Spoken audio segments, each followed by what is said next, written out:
என்னையும் பொண்ணு பார்க்க வந்தாங்கக்கா. இல்லை ஷாக் ஆயிடாத, 20 வருஷத்துக்கு முன்னாடி என்னை பொண்ணு பார்க்க வந்தான். அவன் பொண்ணு பார்க்க வந்தாங்கன்னு ஷாக் ஆயிட்டான். இவ பொண்ணுக்கே வந்து மாப்பிள்ளை தேடி இருக்கன்னு.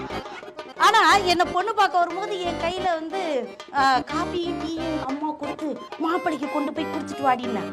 நானும் வெக்கப்பட்டுட்டே போய் குடிச்சேன்.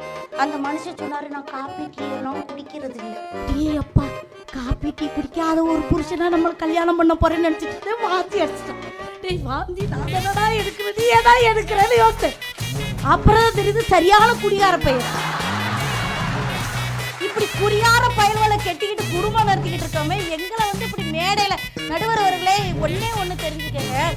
என்னமோ தெரியல, எல்லா உணவும் வந்தா பொண்டாட்டிகளை மேடையில கரிச்சு போட்டுறானே, வீட்டுல பேச விட மாட்டாங்களா? நீங்க என்ன யார பாராட்டியா சொன்னீங்க? நாங்க வந்து தமிழ்நாடு கவர்மெண்ட்டே மது பிரியர்னு சொல்லணும். குடிகாரங்களுக்கு இன்சல்ட் பண்றீங்க.